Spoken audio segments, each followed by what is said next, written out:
नमस्कार, welcome to the new India. नव भारत निर्माण के इस प्लेटफॉर्म पे आप सभी का स्वागत है and welcome to the lecture series of the economic survey. हमारे राजस्थान के इकोनॉमिक सर्वे की इस लेक्चर श्रृंखला में भी आपका स्वागत है।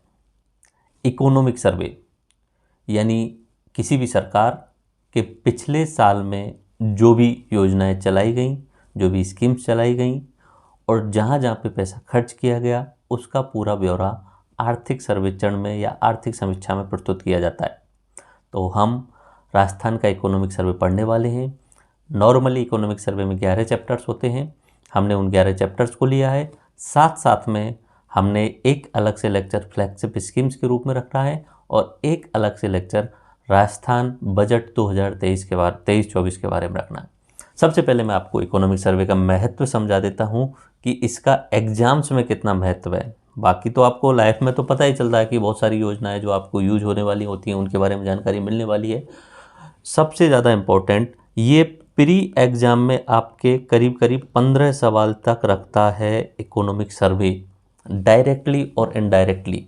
और अगर मैं मेंस की बात करूं तो ये ऑलमोस्ट 30 से 35 मार्क्स तक का जो है वो वेटेज गेन करता है।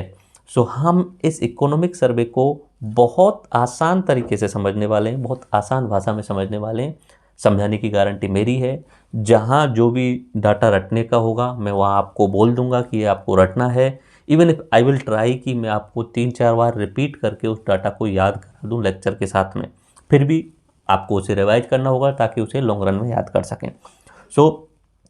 इस लेक्चर सीरीज को मैं सभी स्टूडेंट्स के लिए यूट्यूब पे भी फ्री डाल रहा हूँ। यहाँ QR कोड दिया गया है, इसके द्वारा एक प्लेलिस्ट आपको खुल जाएगी और उस प्लेलिस्ट में ये सारे लेक्चर्स अपडेट होते रहेंगे और आप देख सकते हैं। इकोनॉमिक सर्वे एंड बजट, दो चीज़ आती हैं, इकोनॉमिक सर्वे एंड एक होता है बजट। ठीक है, सबसे पहले तो आप इकोनॉमी समझ लीजिए। इकोनॉमी का मतलब होता है अर्थशास्त्र, इकोनॉमी का मतलब होता है अर्थशास्त्र और अर्थशास्त्र का मतलब होता है पैसों की बात करना। आप एक चीज़ समझिए कि कोई भी दुनिया में आप कितनी भी राजनीति कर लो, कितना भी इतिहास का ज्ञान ले लो, कितना भी भौगोलिक बातें कर लो, कितना भी सामाजिक बातें कर लो, लेकिन दुनिया का ये जो धुरी होता है वो पैसा होता है, केंद्र जो होता है वो पैसा होता है। बिना पैसे के दुनिया नहीं चल सकती है। इतिहास को भूल जाइए, समाज को भूल सकते हो, लेकिन without money you can't run system. तो पैसा सबसे इम्पोर्टेंट चीज़ होता है। ये जो संसाधन है, रिसोर्सेज हैं, ये ऑलमोस्ट एक पैसा ही होता है और इसी को कंट्रोल करने के चक्कर में ही सारी चीज़ें घूमती हैं। इतिहास भी, राजनीति भी, समाज भी इसी के चक्कर में घूमता रहता है। तो इकोनॉमी सबसे इम्पोर्टेंट चीज़ होती है। इकोनॉमिक्स हो सकता है आपको टफ लगती हो, लेकिन आप इकोनॉमिक्स को इग्नोर नहीं कर सकते हो। इकोनॉमिक्स आपका हिस्सा है लाइफ का। नॉर्मली दो तरीके की होती है, एक होती है माइक्रो और एक होती है macro. Micro in the sense कि छोटे लेवल पे आप अपने घर पे अपने घर का बजट तैयार कर रहे हो, पिछले साल का लेखा लिख रहे हो, पिछले साल कितना खर्च हुआ, कितना पैसा आया, या आने वाले समय पे किस तरीके से हम खर्च करने वाले थे, वो माइक्रो लेवल पे होता है। और मैक्रो लेवल पे क्या होता है, स्टेट लेवल पे होता है, राज्य के लेवल पे होता है, देश के लेवल पे होता है कि सरकार किस तरीके से पैसा आने वाला है और किस तरीके से पैसा खर्च करने वाली है। ये दोनों होता है इकोनॉमिक्स में। अब हम बात करते हैं कि दो सब चीज़ हैं। एक तो हमारे मुख्यमंत्री जो होते हैं वो बजट प्रस्तुत करते हैं, तो ये इकोनॉमिक सर्वे कौन सी बला है। देखो, इकोनॉमिक सर्वे जब हम भी पढ़ेंगे अभी तो हम बोलेंगे इकोनॉमिक सर्वे 2022-23, और जब मैं बजट की बात करूंगा तब मैं बोलूँगा 2023-24। बजट जो आया ये 8 फरवरी 2023 को आया है और ये इससे एक दिन पहले 7 फरवरी 2023 को आया है। राजस्थान की बात चल रही है, मैं राजस्थान की बात करूँगा। केंद्र सरकार जो है वो 1 तारीख को बजट घोषित करती है और उसे एक दिन पहले उसका इकोनॉमिक सर्वे भी आता है, केंद्र सरकार का भी। इकोनॉमिक सर्वे का मतलब हुआ कि पिछले वित्त वर्ष यानी 2022 और 23, चूंकि वित्त वर्ष का सरकार के लिए मतलब होता है 1 अप्रैल से लेके और 31 मार्च तक का। ठीक है, वित्त वर्ष का मतलब ये होता है 1 अप्रैल से लेके 31 मार्च तक का। ये जो होता है वित्त बजट का आइडिया होता है नॉर्मली। तो पिछले वित्त वर्ष में सरकार ने जितना भी पैसा खर्च किया वो कहाँ कहाँ पे पैसा खर्च किया और सरकार का कितना पैसा आया पिछले वर्ष में, ये होता है अपना इकोनॉमिक सर्वे में। ये इसमें लिखा होता है इकोनॉमिक सर्वे। और बजट में क्या होता है, बजट में होता है अनुमान। अनुमान सर किस बात का, बोले अगले 1 साल में 1 अप्रैल 2023 से लेके 31 मार्च 2024 तक पैसा कितना आएगा और कितना किन किन योजनाओं में खर्च करने वाले हैं, ये क्या होता है, ये अपना बजट होता है। इधर इकोनॉमिक सर्वे में रियलिटी होती है और यहाँ अनुमान होता है आने वाले साल में हम ऐसा करेंगे। चूँकि इकोनॉमिक सर्वे में मोस्टली डाटा एक फैक्ट बेस्ड होता है और परफेक्ट होता है, तो इकोनॉमिक सर्वे पे बहुत ज़्यादा एम्फेसिस किया जाता है। एग्जाम्स में बात करें तो जहाँ भी कोई ऑब्जेक्टिव टाइप का एग्ज़ाम हो रहा है, उसमें भले आरएस का प्री एग्ज़ाम हो, एसआई का एग्ज़ाम हो, टीचिंग लाइन में कोई एग्ज़ाम हो जहाँ पे राजस्थान जी के पूछी जाती हो, या पुलिस का, कांस्टेबल का, पटवारी का, वीडियो का, कोई भी एग्ज़ाम हो, वहाँ पे इस इकोनॉमिक सर्वे से बहुत सारे सवाल पूछे जाते हैं ऑब्जेक्टिव टाइप में। और अगर मैं मेंस की बात करूं तो 30 से ज़्यादा मार्क्स के सवाल डायरेक्टली और इनडायरेक्टली इकोनॉमिक सर्वे से कवर होते हैं। सो हम इकोनॉमिक सर्वे पढ़ने वाले हैं और इसकी पुस्तक आपके पास में मार्केट में कहीं भी मिल जाएगी, पुस्तक ले लीजिएगा। इनके प्रिंट निकालने की ज़रूरत है नहीं, आपके लिए यूट्यूब पे भी फ्री दिया जा रहा है। पुस्तक के साथ साथ में आप पढ़ेंगे तो और आपको एंजॉय होगा। पूरा का पूरा पुस्तक हैंड रिटन नोट्स है। इसको मैंने क्रिप्स बहुत शॉर्ट तरीके से डिज़ाइन किया है। समझाने का काम मेरा है, मैं आपको समझा के दूंगा, जो रटने का काम है वो आपको करना होगा। इकोनॉमिक सर्वे को जो है वो 11 चैप्टर्स में बांट कर पढ़ा जाता है, क्योंकि जो सांख्यिकी निदेशालय के द्वारा ये इकोनॉमिक सर्वे जारी किया जाता है वो पूरा 11 चैप्टर्स में डिवाइड किया गया है। तो मैं 11 चैप्टर्स के आधार पे ही पढ़ाऊँगा। इनमें से सबसे बड़ा चैप्टर जो है वो कृषि एवं संबद्ध क्षेत्र वाला है। ठीक है, हम कोशिश करेंगे कि सारे एस्पेक्ट, सारे पॉइंट्स जितने भी इकोनॉमिक सर्वे में हैं उनका क्रिप्स आपके सामने प्रस्तुत हो जाए। सबसे पहले हम बात करेंगे इकोनॉमिक सर्वे में पहला चैप्टर के रूप में वृहद आर्थिक प्रवृत्तियों का परिदृश्य, मीन्स ट्रेंड एनालिसिस, कि सरकार के पास में कितना पैसा है, कहाँ से आया, कहाँ पे खर्च किया, एक ओवरव्यू बड़े लेवल पे। जब भी मैं आपको लेक्चर वगैरह पढ़ाता हूँ तो सबसे पहले ओवरव्यू देता हूँ। तो इकोनॉमिक सर्वे में उन्होंने खुद ने ओवरव्यू दे दिया कि हमारे पास में इतना जीडीपी है, इसमें सेक्टर वाइज इतना जीडीपी है, पिछले सालों में हमने इतना ग्रोथ किया, हमारे देश की जीडीपी का इतना हिस्सा है, ग्रॉस वैल्यू एडिशन इतना हुआ, ग्रॉस कैपिटल फॉर्मेशन इतना हुआ। हिंदी इंग्लिश से कंफ्यूजन मत होना, मैं दोनों को ही बाइलिंगुअल रखने की कोशिश करूंगा, आपको दोनों ही चीज़ें समझा के देने वाला हूँ। ओके, तो ये ओवरव्यू में हमें पढ़ना होता है आर्थिक प्रवृत्तियों का, आर्थिक प्रवृत्तियों का परिदृश्य, यानी ट्रेंड एनालिसिस किया जाता है। और इसमें आपके प्री एग्जाम में 2 सवाल पक्के हैं इस पहले चैप्टर से, क्योंकि इसमें डाटा बहुत ज़्यादा है। देन फिर हम बात करते हैं, जब भी इकोनॉमी को हम बांटते हैं तो इकोनॉमी को भी हम तीन सेक्टर्स में बांट के पढ़ते हैं। जब हम अर्थशास्त्र को पढ़ते हैं तो उसे 3 सेक्टर में बांट के पढ़ते हैं इकोनॉमी को। और इकोनॉमी के 3 सेक्टर्स होते हैं। पहला होता है प्राइमरी सेक्टर, जिसमें एग्रीकल्चर और खनिज, ठीक है, ये रिलेटेड होते हैं, यानी भगवान ने हमें क्या क्या चीज़ें प्रदान की गई हैं वो एग्रीकल्चर और उससे रिलेटेड। सेकंड सेक्टर जो होता है, सेकेंडरी सेक्टर जिसे बोलते हैं, उसमें उद्योग धंधे शामिल होते हैं। ठीक है, और तीसरा सेक्टर जो होता है सेवा क्षेत्र होता है, टर्सरी सेक्टर जिसे बोलते हैं, सेवा क्षेत्र, जिसमें काम तो होता है लेकिन कोई नया उत्पाद नहीं बनता है। मैं आपको टीचिंग करा रहा हूँ, मेरे द्वारा नॉलेज आपको पहुँच रही है। सर्विस, आप डॉक्टर के पास गए, डॉक्टर ने आपकी नब्ज देखी, अनुमान लगाया और डॉक्टर ने आपको बोल दिया कि ये दवाई ले लीजिए। उसमें कोई भी नया उत्पाद नहीं बना, उसमें डॉक्टर ने सेवा दी थी, ओनली आपको चेक किया था और आपने उस डॉक्टर को फीस दी। आप कॉल कर रहे हो, नया कोई उत्पाद नहीं बन रहा है, कॉल पे बात कर रहे हो, लेकिन आप सर्विस प्रोवाइडर को क्या कर रहे हो, पैसा दे रहे हो। बैंक में आपने पैसा जमा कराया, बैंक ने उसे कहीं दूसरी जगह लोन पे दे दिया, तो बैंक आपको क्या प्रोवाइड कर रही है, सर्विस प्रोवाइड कर रही है। तो तीसरा सेक्टर क्या होता है, सर्विस सेक्टर। तो 3 सेक्टर होते हैं इकोनॉमी के। पहला सेक्टर होता है कृषि, कृषि से संबंधित क्षेत्र। दूसरा सेक्टर होता है उद्योग, जिसमें निर्माण किया जाता है और विनिर्माण किया जाता है, मैन्युफैक्चरिंग एंड कंस्ट्रक्शन किया जाता है। ठीक है, और तीसरा होता है अपना सेवा क्षेत्र। इकोनॉमिक सर्वे को जब भी डिज़ाइन किया गया है, बहुत बेहतरीन तरीके से डिज़ाइन किया जाता है। उन्होंने सबसे पहले प्राथमिक क्षेत्र को लिया है, फिर उसके बाद में द्वितीय क्षेत्र को लिया है और फिर उसके बाद में तृतीय क्षेत्र को लिया है। बोले कैसे? चैप्टर 1 में तो उन्होंने बोल दिया ओवरव्यू, हम ट्रेंड एनालिसिस देखेंगे, डाटा देखेंगे।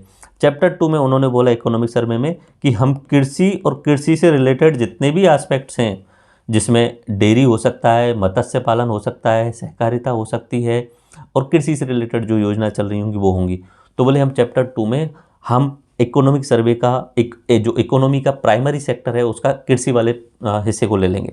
फिर उन्होंने एक चैप्टर नंबर 3 के रूप में गांव को शामिल किया है, क्योंकि गांव और कृषि एक दूसरे से रिलेटेड हैं, तो ग्रामीण विकास को उन्होंने चैप्टर 3 के साथ में सीक्वेंस में डाल दिया।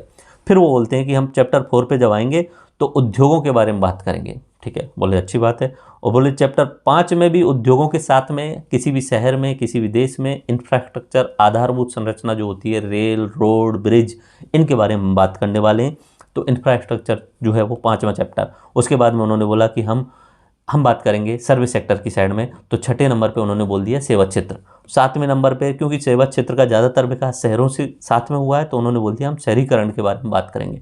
देन फिर 8वें नंबर पे उन्होंने बोला कि इस सेवा क्षेत्र में शिक्षा और स्वास्थ्य पे फोकस करेंगे हम, कि हमारी सरकार ने पिछले साल में या पिछले लंबे समय से शिक्षा और स्वास्थ्य के लिए क्या काम किया। फिर उन्होंने बोला कि 9वें चैप्टर में हम अन्य सेवाओं पे फोकस करेंगे जिनके लिए हमारे द्वारा स्कीम चलाई गई थी, सामाजिक कल्याण के लिए चलाई गई हों, या युवाओं के लिए स्कीम चलाई गई हों, या जो दिव्यांगजन है उनके लिए स्कीम चलाई गई हों, महिलाओं के लिए स्कीम चलाई गई हों, बालकों के लिए स्कीम चलाई गई हों, अल्पसंख्यकों के लिए स्कीम चलाई गई हों।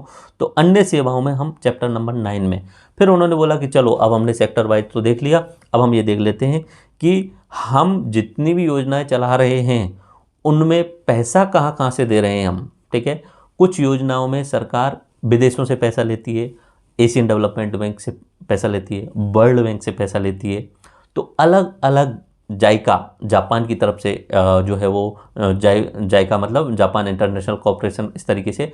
तो अलग अलग योजनाओं में सरकार अलग अलग तरीके से पैसा लेकर के आती है। तो उन्होंने बोला कि हम जितना भी पैसा आ रहा है उसके रिगार्डिंग हम बात करने वाले हैं कि किस तरीके से पैसा आ रहा है इन योजनाओं के लिए। इवन एक वो बात करेंगे पीपीपी मोड में। हमारे आरएस मेंस के सिलेबस में प्राइवेट पार्टनरशिप, जो पब्लिक प्राइवेट पार्टनरशिप जो है वो एक प्रॉपरली एक चैप्टर के रूप में है, तो हमने इसे प्रॉपरली यहाँ पे शामिल किया हो। अच्छा, एक साथ ध्यान रखना, इन सब के साथ में हमारे इकोनॉमिक सर्वे के साथ में आपका आरएस मेंस का राजस्थान इकोनॉमी कंप्लीट हो जाती है। एक भी शायद टॉपिक नहीं बचता है, कंप्लीट हो जाती है। 10 नंबर में वो सरकार बोल देती है कि हम ये देखने वाले हैं कि पैसा जो योजनाओं में लगाया जा रहा है वो कहाँ कहाँ से आ रहा है हमारे लिए। फिर 11 नंबर पे वो बात करते हैं कि यूनाइटेड नेशन नाम की एक संस्था है विश्व की, जिसे हम संसद बोल सकते हैं। वो संस्था सभी देशों में सतत विकास की बात करती है, इंक्लूसिव ग्रोथ की बात करती है। तो हम इंक्लूसिव ग्रोथ नाम का एक चैप्टर डाल देते हैं। तो 11वें नंबर का उन्होंने चैप्टर डाल दिया इंक्लूसिव ग्रोथ। देन फिर हम बात करेंगे बजट के बारे में, और देन हम बात करेंगे फ्लैगशिप स्कीम्स के बारे में। क्योंकि जब हम 8वां और 9वां देखेंगे तो ऑलमोस्ट इसमें कम से कम 100 से ज़्यादा स्कीम्स हो जाएंगी। ठीक है, तो 100 से ज़्यादा स्कीम्स को हम थोड़ा थोड़ा देखेंगे। उनमें बहुत सारी पुरानी स्कीम्स भी हैं, तो जो इम्पोर्टेंट चीज़ें होंगी उनको ही हम यहाँ पे फोकस करके लिखेंगे, और जो अनइम्पोर्टेंट होंगी उनको हम थोड़ा सा इग्नोर कर लेंगे। सो हम इकोनॉमिक सर्वे पढ़ने वाले हैं। अब मैं दोबारा से बता देता हूँ कि इकोनॉमिक सर्वे का सीक्वेंस किस तरीके से है। बुक जो आपने खरीदी हुई है उस बुक में इसी तरीके का आपको मिलेगा। सबसे पहले पेज नंबर 5 to 10 पे अपना इकोनॉमिक सर्वे का ट्रेंड एनालिसिस, वृहद आर्थिक प्रवृत्तियों का परिदृश्य देखा जाएगा। देन चैप्टर नंबर 2 के रूप में एग्रीकल्चर एंड एलाइड सर्विसेज के बारे में बात की जाएगी, और अगर आप अपनी बुक देखेंगे तो पेज नंबर 11 से 49 में उसमें बात होने वाली। देन चैप्टर नंबर 3 में ग्रामीण विकास एवं पंचायत राज के बारे में बात की जाएगी, और आप पेज देखेंगे तो आपकी बुक में पेज नंबर 50 से 59 पे ये मिलने वाला है। देन औद्योगिक विकास के बारे में बात की जाएगी, और ये 60 से 80 नंबर के पेज पे। अच्छा, वन थिंग मोर, आप फिर से मैं क्लियर कर देता हूँ, हो सकता है कि मोस्टली स्टूडेंट्स का इकोनॉमिक्स का बैकग्राउंड नहीं रहा हो, इकोनॉमिक्स से डर लगता हो, बट आई गारंटेड यू कि मैं जो पढ़ाने वाला हूँ समझाने की गारंटी मेरी है। जहाँ तक जिस चीज़ को याद कराना है उसको बार बार रिपीट करके याद भी मैं करा दूंगा। डर निकालने का कारण मगर जो काम है वो मेरा है। आपको बस ये जो लेक्चर सीरीज़ है और ये बुक है इसको प्रॉपरली कैच करना है, इसको पूरा का पूरा ग्रहण करना है। देन फिर हम चैप्टर नंबर 5 में पेज नंबर 81 to 86 में आधारभूत संरचना, क्योंकि ये दोनों अपना एक तरीके से सेकेंडरी सेक्टर से जोड़ा जा सकता है। फिर ये दोनों हैं सेवा और शहरीकरण, ये भी टर्सरी यानी सेवा और शहरीकरण ये अपना सर्विस सेक्टर होता है उससे जोड़ा जा सकता है। 87 एंड 92 पेज तक, 93 से 102 पेज तक अपना शहरीकरण है। उसके बाद में शिक्षा एवं स्वास्थ्य के लिए 103 से 114 तक पेज पे जितनी भी योजनाएं वो हैं। अन्य सामाजिक सेवाएं हैं 115 से 126 तक। राज्य वित्त एवं विकास के लिए अन्य साधन क्या यूज करता है। टैक्स के अलावा इस पे बात की गई है। टैक्स वाला जो है वो तो ठीक है, हम शुरुआत में ओवर भी देख लेंगे। टैक्स के अलावा भारत कहाँ, राजस्थान सरकार कहाँ कहाँ से पैसा लेती है वो। देन उसके बाद में इंक्लूसिव ग्रोथ के बारे में बात की जाएगी, फिर बजट एंड राजस्थान सरकार की फ्लैगशिप स्कीम के बारे में बात की जाएगी। So let me start the economic survey chapter number 1, बृहद आर्थिक प्रवृत्तियों का परिदृश्य, trend analysis of the macro data. ठीक है, अब सबसे पहले सवाल, सर ये 2 पॉइंट तो आपने समझ लिए कि आर्थिक समीक्षा क्या होता है। पिछले साल का आर्थिक समीक्षा विधानसभा में प्रस्तुत किया जाने वाला दस्तावेज है जो राज्य की अर्थव्यवस्था के विभिन्न क्षेत्रों में प्रगति एवं विकास को दर्शाता है। इसमें सामान्यतः सरकार द्वारा पिछले वर्ष में किए गए कार्यों का विवरण होता है। इकोनॉमिक सर्वे 2022-23 के रूप में पढ़ा जाएगा और इसे प्रस्तुत किया गया था 7 फरवरी 2023 को। बजट सरकार द्वारा प्रस्तुत किया जाने वाला महत्वपूर्ण दस्तावेज जिसमें आगामी वर्षों में सरकार के आय और व्यय का लेखा जोखा होता है कि आने वाले साल में तो बजट 2023 और 24 का होगा। 1 अप्रैल 2023 से लेकर 31 मार्च 2024 तक हम किस तरीके से पैसा खर्च करने वाले हैं इसके बारे में, और इसको प्रस्तुत किया जाता है 8 फरवरी 2023 को। अब यहाँ पे बहुत सारी शब्दावली आएगी, बट उससे पहले कुछ डाटा शुरुआत के इकोनॉमिक सर्वे के कम से कम 20 पेज जिसके लिए ख़राब किए गए हैं। इकोनॉमिक सर्वे जो ओरिजिनल है उसमें वो ये है कि बताया गया है कि इस बजट निर्माण में कौन कौन व्यक्ति महत्वपूर्ण हैं। सबसे पहले इकोनॉमिक सर्वे का निर्माण एक सवाल बन गया, एक्चुअली में ये काफ़ी बार पूछा जा चुका है। इकोनॉमिक सर्वे का निर्माण कौन करता है? आर्थिकी एवं सांख्यिकी निदेशालय, और जो कि सांख्यिकी विभाग के अंतर्गत आता है, जयपुर में है। राजस्थान सरकार का विभाग जिसका नाम है स्टैटिक डिपार्टमेंट, उसके अंतर्गत इकोनॉमिक एंड स्टैटिक निदेशालय, ठीक है, डायरेक्टरेट, तो ये जो है वो इकोनॉमिक सर्वे तैयार करता है। ये ध्यान रखना, आर्थिक एवं सांख्यिकी निदेशालय। अगर मैं आपको इकोनॉमिक सर्वे को दिखाऊं तो ये अपना इकोनॉमिक सर्वे है, और इकोनॉमिक सर्वे की मैं अगर आपको पेज नंबर 1 पे ले जाऊं और पेज नंबर आपको मैं दिखाने की कोशिश करता हूं 1, पेज नंबर 1, तो आप ये देखिए इस तरीके का आर्थिक समीक्षा 2022-23 के रूप में दिखता है। और यहाँ पे सबसे पहले लिखा हुआ है आर्थिक एवं सांख्यिकी निदेशालय, सांख्यिकी विभाग, जयपुर के द्वारा इसे तैयार किया गया है। ओके, देन इसमें महत्वपूर्ण योगदान करने के लिए या कुछ शब्द यूज किए गए हैं। सबसे पहले आभार व्यक्त किया गया है अशोक गहलोत जी के द्वारा। देन उसके बाद में गोविंद राम मेघवाल, ये मंत्री हैं सांख्यिकी विभाग राजस्थान सरकार में। अशोक चांदना जी राज्य मंत्री हैं सांख्यिकी विभाग राजस्थान सरकार में। उषा शर्मा जी मुख्य सचिव हैं राजस्थान सरकार की। भवानी सिंह देथा ये प्रमुख शासन सचिव हैं, ये भी आईएएस हैं, ठीक है। और डॉक्टर ओम प्रकाश बैरवा निदेशक एवं संयुक्त शासन सचिव हैं आर्थिक सांख्यिकी निदेशालय के। और इकोनॉमिक सर्वे का सार by me Omkar sir, team new India के द्वारा आपके लिए तैयार किया गया। चलो बेसिक चीज स्टार्ट। जब हम चैप्टर 1 पढ़ते हैं बृहद परिदृश्य, ठीक है, 2 चीज़ तो आपने समझ ली, इकोनॉमिक सर्वे और बजट का क्या मतलब है। अब हमें फोकस करना है इकोनॉमिक सर्वे पे। तो पहले चैप्टर में जब आते हैं तो सबसे पहले चैप्टर 1 में हमें कुछ शब्दावलियाँ देखने को यूज होती हैं, टर्मोलॉजी में देखती हैं, जिसमें जीडीपी शब्द आता है। एक तो जीडीपी क्या होता है, या स्टेट जीडीपी, ठीक है, या जीवीए ग्रॉस वैल्यू एडिशन क्या होता है, ठीक है, इस तरीके से होता है। फिर बात आती है कि सेक्टर वाइज डिवाइड कीजिए जाए, ठीक है।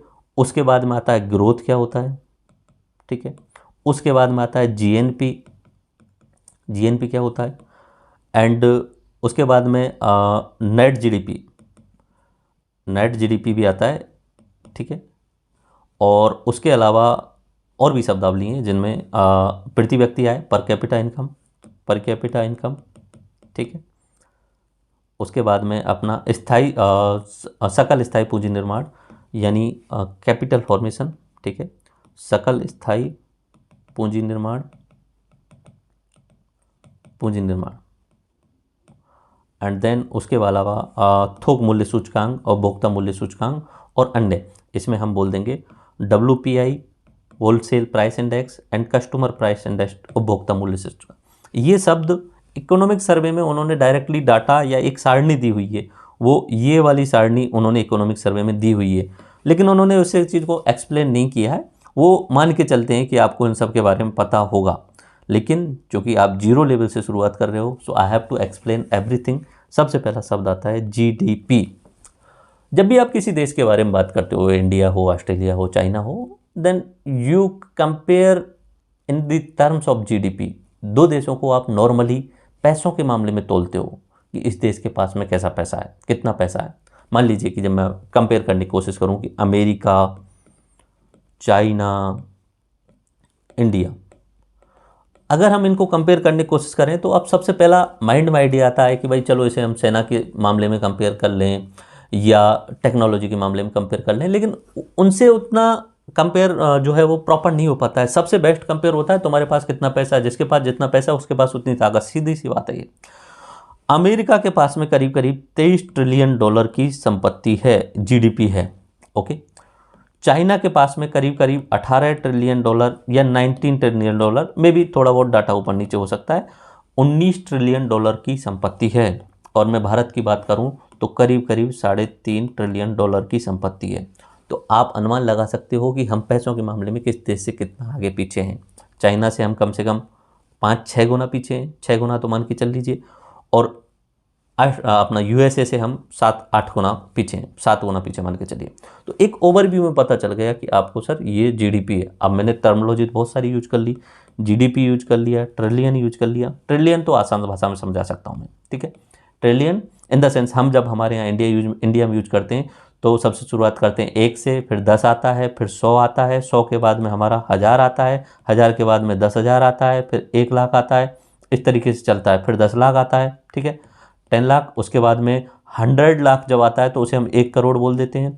उसके बाद में हम 10 करोड़ पे जाते हैं, और 10 करोड़ के बाद में जब 100 करोड़ आता है तो उसे 1 अरब बोलते हैं। यूरोपियन एंड यूएसए की साइड में यहाँ पे हमारी तरह यूज नहीं किया जाता है, वहाँ पे 10 की घात 3 पे यूज किया जाता है। किस तरीके से, वहाँ पे सबसे पहले 1, ओके, फिर उसके बाद में 10 की घात 3 यानी 1000 शब्द आता है, तो उसके लिए वहाँ पे के यूज किया जाता है, ठीक है, 1000 के रूप में भी यूज कर सकते हैं। उसके बाद में 10 की घात 6 आता है, 10 की घात 6 इस तरीके से मैं 6 जीरो लगाता हूँ, इकाई, दहाई, सैकड़ा, हजार, लाख, 10 लाख, इसे मैं बोलूँगा 10 लाख। और 10 लाख को वहाँ पे बोला जाता है मिलियन, यानी 1 मिलियन इक्वल टू 10 लाख। फिर उसके बाद में आता है 10 की घात 9, ठीक है। अब मैं 10 की घात 9 लगाता हूँ, 3 जीरो 3 जीरो 3 जीरो, और अब मैं इसे गिनने की कोशिश करता हूँ, 1 2 3, इकाई, दहाई, सैकड़ा, हजार, 10,000, लाख, 10 लाख, 10 लाख के बाद में करोड़, करोड़ के बाद में 10 करोड़, और ये 100 करोड़, यानी 10 की घात, इसका मतलब हुआ 100 करोड़। और हमारे इंडिया में इसे क्या बोला जाता है, 1 अरब, ठीक है, 1 अरब।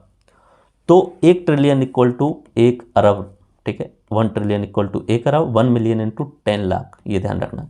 बाकी डॉलर को कन्वर्ट करना हो तो डॉलर का तो भाव आपको पता रहता है, dollar equal to, 1 dollar equal to normally 70 पे रहता था, अभी 75 और 80 तक पहुंच गया है, ये चेंज होता रहता है, ठीक है, 80 तक भी पहुंच चुका है, इसे मैं 75 लिख लेता हूँ। तो इस तरीके से ये ट्रिलियन का और मिलियन का अनुमान आप लगा सकते हो। दोबारा से मैं आपको बता देता हूँ, 10 की घात 6, 1 million, 1 million equal to 10⁻6 equal to 10 lakh, ये डाटा याद रखना। And 1 billion, 1 billion equal to 10 की घात 9 equal to 100 crore equal to 1 अरब के बराबर, ठीक है। और अगर मैं बात करूं कि 1 ट्रिलियन, तो 1 ट्रिलियन का मतलब होता है 10 की घात 12, 10 की घात 12 का मतलब हुआ इसमें एक और जीरो जोड़ेंगे तो 10 अरब, उसके बाद में 100 जोड़ेंगे तो खरब, और फिर एक और जीरो जोड़नी पड़ेगी, तो 10 खरब जो होता है वो क्या होता है, 1 ट्रिलियन होता है, 10 खरब के बराबर, ठीक है। तो ये थोड़ा सा देख लीजिएगा। अब हमें बात करनी है अपने इकोनॉमिक सर्वे की GDP. GDP, gross domestic product, सकल घरेलू उत्पाद, घरेलू उत्पाद मतलब कुल घरेलू क्षेत्र में किया गया, और उत्पाद यानी उत्पाद। अब उत्पाद किया गया इसका निर्धारण किस आधार पर किया जाता है कि उसकी कीमत क्या है अंतिम पे। नॉर्मली मैं आपको एक छोटे से एग्जांपल से समझाने की कोशिश करता हूँ। मान लीजिए कि ये गांव है, इस गांव में 6 लोग रहते हैं, ठीक है, ABCDE और F, 6 लोग इसमें रहते हैं। ये लोग अलग अलग काम करते हैं, सब लोग अलग अलग काम करते हैं। ए जो काम करता है वो खेती का काम करता है, ठीक है, खेती का काम करता है, और ये गेहूं का उत्पादन करता है, ओके। बी भी जो काम करता है वो इसी से संबंधित मान लेता हूं मैं, पशुपालन करता है, ठीक है, ये दूध का उत्पादन करता है, ठीक है, ये बी है, दूध का उत्पादन करता है। सी ने एक छोटी सी फैक्ट्री लगा रखी है, ठीक है। ये फैक्ट्री में क्या करता है, गेहूं से जो है वो ब्रेड बनाता है, ठीक है। फैक्ट्री में गेहूं से क्या बनाता है, ब्रेड, नया उत्पाद बनाता है, गेहूं से ब्रेड बनाता है। ओके। डी ने भी एक फैक्ट्री लगा रखी है। ये क्या करता है, दूध से उसे या तो घी में कन्वर्ट कर रहा है, ठीक है। दूध से वो घी में कन्वर्ट कर रहा है, घी की फैक्ट्री मान लेता हूँ उसके, ओके। या दूध से बनने वाले और उत्पाद होते हैं, जैसे मिठाई बना देना, ठीक है। इसे मैं हलवाई बोल लेता हूँ, चलो। ये क्योंकि नया उत्पाद बना रहा है, मिठाई बना देने वाला जो होता है हलवाई है, वो डी है। उसके बाद में ई एक टीचर है, एक अध्यापक है, ठीक है। और एफ को मैं एक मान के चलता हूँ, एफ क्या सेवा दे सकता है गाँव के लेवल, चलो डॉक्टर मान के चल देता हूँ, एक डॉक्टर है, ठीक है। अब देखो मैंने इसमें डिवाइड किया है आपको एग्जाम्पल समझाने के लिए 3 भागों में। पहले 2 लोग जो हैं वो प्राइमरी सेक्टर में काम करने वाले हैं। खेती और खेती से संबंधित क्षेत्र जो होते हैं वो कृषि के प्राथमिक क्षेत्र होते हैं, जिन्हें हम प्राथमिक क्षेत्र यानी प्राइमरी सेक्टर बोलते हैं। इसमें खेती करने वाला गेहूं उत्पादन कर रहा है और पशुपालन करने वाला दूध उत्पादन कर रहा है, ठीक है। तो ये अपने हो गए पहले सेक्टर के।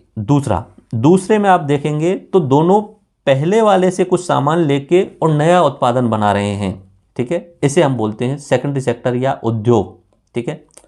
क्योंकि ये ब्रेड की फैक्ट्री है तो गेहूं लेकर के गेहूं को प्रोसेसिंग कर रहा है, गर्म कर रहा है, उसमें कुछ मीठा मिला रहा है एंड देन उसे प्रोसेस करके एक ब्रेड बना के दे रहा है। तो ये हो गई एक सेकेंडरी सेक्टर उद्योग का। इधर हलवाई भी इंडस्ट्री में आ जाएगा, क्योंकि हलवाई भी क्या कर रहा है, दूध को लेके मिठाई में कन्वर्ट कर रहा है। तो दूध की वैल्यू थी 40 रुपये किलो, लेकिन मिठाई बनने के बाद में उस मिठाई की कीमत वो वैल्यू एडेड हो जाती है और एक्स्ट्रा वैल्यू हो जाती है। मान लीजिए 200 रुपये किलो मिठाई दे देता है वो, मे बी उसमें बनाने के लिए उसे 2 किलो या 3 किलो दूध लगा हो, लेकिन जो दूध की वैल्यू है उससे एक्स्ट्रा उसने बीच में काम किया, चीनी डाली होगी, मीठा डाला होगा, उसके अलावा उसे गर्म किया होगा, पकाया होगा और उसमें कुछ पकवान डाले होंगे। तो ये भी किस में आ गया, उद्योग में आ गया। तीसरा, ये टीचर है, टीचर बच्चों को पढ़ा रहा है, सेवा दे रहा है, टर्सरी सेक्टर का हो गया। और उसके साथ में डॉक्टर भी लोगों को देख रहा है और वहाँ पे सेवा दे रहा है। अब एग्जाम्पल को आगे हम फर्दर एक्सपेंड करते हैं, और एक्सपेंड किस तरीके से करते हैं, मान लीजिए जीडीपी की परिभाषा मैं आपको बोल देता हूँ शुरुआत में। यहाँ पे जीडीपी मीन्स कोई क्षेत्र, ठीक है, एक निश्चित बाउंड्री, निश्चित सीमा के अंतर्गत एक वर्ष में या निश्चित अवधि बोलते हैं, जैसे एक वर्ष में या निश्चित अवधि में उत्पादन की गई सभी वस्तुओं और सेवाओं का अंतिम मूल्य का योग, ये क्या होता है, जीडीपी होता है। यानी किसी भी एक बाउंड्री के अंतर्गत, निश्चित बाउंड्री के अंतर्गत एक वर्ष के अंतर्गत उत्पादित की गई सभी सेवाओं और वस्तुओं का अंतिम मूल्य और उन सब का समराइज करके योग कर करके क्या कहलाता है, उस गांव का, उस शहर का, उस देश का जीडीपी। ये एग्जाम्पल चल रहा है हमारा, इस एग्जाम्पल को मैं फर्दर एक्सपेंड करता हूँ। मान लीजिए कि गेहूं करने वाले व्यक्ति ने 1 साल के अंतर्गत गेहूं उत्पादित किया और उस गेहूं की टोटल, एक्चुअली हो तो बहुत सकता है, लेकिन मैं अनुमान लगा के या मतलब समझाने के लिए एक सरल शब्दों का यूज करने वाला हूं, सरल डिजिट्स का यूज करने वाला हूं। मैं मान लेता हूं कि इसने पूरे 1 साल में 50 रुपए के गेहूं उत्पादित किए। अब होने को तो उसने 1 लाख रुपए के, 2 लाख के भी किए होंगे, बट मैं आसान समझाने की कोशिश कर रहा हूँ, तो एक छोटा सा जो छोटे डिजिट यूज करने वाला हूँ। दूसरा, पशुपालन वाले ने दूध उत्पादित करके कुल मिला के 40 रुपए का दूध उत्पादन किया 1 साल के अंतर्गत, ठीक है। अब इसे एग्जाम्पल के रूप में लेना, रियलिटी मत मान के चलो, क्योंकि भाई दूध तो उसने 1 साल में पता नहीं कितने लाख रुपए का कमा दिया होगा, ठीक है, बस एग्जाम्पल। देन फैक्ट्री वाले ने ब्रेड बनाई और ब्रेड को बेचा। ब्रेड बनाई उसने, 20 ब्रेड बताई और 20 ब्रेड को उसने बेच दिया। मान लीजिए कि उसने करीब 3 रुपए के हिसाब से ब्रेड को बेचा पूरे साल में, तो ये 60 रुपए उसने कमाए, ओके। देन हलवाई ने मिठाई बनाई, मिठाइयों को बेचा, और मान लीजिए कि उसने 20 किलो मिठाई बेची और 4 रुपये किलो के हिसाब से बेची, तो 80 रुपये की हलवाई ने। टीचर ने पढ़ाया, बच्चों से फीस ली, यह सरकार के द्वारा उसको फीस मिली, तो टीचर ने फीस ली, उसके आधार पे उसने 50 रुपये कमा लिए। और उसके बाद में डॉक्टर ने भी फीस ली अपनी लोगों को देखने के लिए, और उसने भी जो फीस लेने के बाद में कमा लिया है टोटल 20 रुपये मान लेता हूँ। ओके, इस तरीके से मैंने मान लिया अलग अलग। अब मैंने क्या बोला, जीडीपी की परिभाषा किसी निश्चित बाउंड्री, तो निश्चित बाउंड्री तो ये हो गई जिसमें ये छः लोग रह रहे हैं ये, ठीक है। निश्चित बाउंड्री के अंदर एक साल में, एक साल का ही मैंने डाटा दिया यहाँ पे, एक साल में उत्पादित की गई सभी वस्तुओं और सेवाओं का अंतिम मूल्य का योग। यहाँ पे आप देखेंगे इधर की साइड में ये तो हैं वस्तुएं, ये चारों, और ये हैं अपनी सेवाएं, इनकी अंतिम मूल्य का योग। तो किस तरीके से देखेंगे, 50 + 40 + 60 + 80 + 50 + 20। अगर हम मैं ऐसे गिनने की कोशिश करूं तो 100, ये तो हो गया 100 आपका, ओके, 100, 200 और टोटल 300। मैं अगर दोबारा गिनूंगा, 50 + 40 + 60 + 80 + 50 + 50, ठीक है। आप इसे गिनने की कोशिश करेंगे तो 100, ओके, ये हो गया 100 और ये 100 और ये लास्ट वाला 20 है एक्चुअली में, तो ये 20 लिखना है मुझे, तो ये 20 है, तो ये 100, तो ऑलमोस्ट पूरे 300 रुपये। तो इस गांव की, इस क्षेत्र की जो जीडीपी हो गई वो 300 रुपये हो गई। कितनी हो गई, 300 रुपये हो गई। इस गांव को मैं अगर बड़े लेवल पे ले जाऊं, यहाँ पे 6 लोगों की बजाय मैं आपको बोल दूं 6.86 करोड़ लोग रह रहे हैं, तो वो हमारा राजस्थान हो गया। मैं अगर इस गांव को इंडिया लेवल पे ले जाऊं, बोल दूं कि ऑलमोस्ट 140 करोड़ लोग रह रहे हैं इस क्षेत्र में, और उनके द्वारा जितनी भी वस्तुएं बनाई जा रही हैं, जितने भी उत्पाद किए जा रहे हैं, सेवाएं दी जा रही हैं, उनके अंतिम मूल्यों का योग क्या होता है, तो वो जीडीपी हो जाएगा। तो इस एग्जाम्पल को हम एक बड़े लेवल पे ले जाएं तो उस स्टेट का या उस नेशन का जीडीपी निकाली जा सकती है, राज्य का जीडीपी। अब जब हम राजस्थान की बात करेंगे तो इस राजस्थान की बाउंड्री, ये जो राजस्थान है, इस राजस्थान की बाउंड्री के अंतर्गत जितने भी सेवाएं और वस्तुएं उत्पादित की गई हैं, उनका अंतिम मूल्य का योग क्या कहलाता है, जीडीपी। ये क्या कहलाता है, जीडीपी कहलाएगा, उनके अंतिम मूल्य का। अब अगला टर्म आएगा ग्रोथ। ये मैंने जो डाटा यहाँ पे मान लीजिए कि ये 300 रुपये का मैंने बताया है, ये मैंने डाटा उनके लिए बोला है कि ये सन 2020 और 21 का था, ठीक है। अब क्या हुआ नेक्स्ट ईयर, अब नेक्स्ट ईयर भी जीडीपी निकल जाएगी। 2022 21-22 में आए हम, ठीक है, 2021-22 में, 2021-22 में इसने थोड़ा और एक्स्ट्रा कमाया। गेहूं वाले ने 50 की जगह उसने उत्पादन करके बढ़ा दिया 60 रुपये का, ठीक है। दूध वाले ने उत्पादन को थोड़ा और एक्स्ट्रा कर दिया, दूध वाले ने उत्पादन को बढ़ा दिया 60 रुपये का, 60 की नहीं 50 का ही मान लेता हूँ, ओके। और इधर की साइड में अपना तीसरा एग्जाम्पल मैंने दिया था ब्रेड बनाने वाले का, तो उसने 60 की जगह कमाए 80 रुपये, ठीक है। उसके बाद में अगला एग्जाम्पल के रूप में मैं अगर देता हूँ, ये है अपना अगला एग्जाम्पल हलवाई। तो हलवाई ने 80 ही रखा, उसका ज़्यादा नहीं बढ़ पाया, मान लीजिए 80 की जगह 85 मान लेता हूँ। एंड उसके बाद में टीचर के 50 की जगह 55 हो गए, और इधर की साइड में डॉक्टर ने 20 की जगह 30 रुपये कमा लिए। तो अब हम इसे जोड़ेंगे, अगर हम अब इसे जोड़ते हैं तो 10 यहाँ पे एक्स्ट्रा, 10 यहाँ पे एक्स्ट्रा एंड 20 यहाँ पे एक्स्ट्रा, 10 यहाँ पे एक्स्ट्रा और 10 ये, तो कुल मिला के 350 रुपये क्या हो गया, 2021-22 में जीडीपी हो गया। और 20-21 में कितना था, 300 रुपये का जीडीपी था। अब आपसे पूछे कि ग्रोथ कितनी हुई, ठीक है, ग्रोथ कितनी हुई, तो मान लीजिए कि पिछले साल था 300 और इस साल कितना हो गया, 350 हो गया, ठीक है, जीडीपी। तो इसे हम घटाएंगे तो आप देखेंगे कि 50 रुपये बढ़ गए।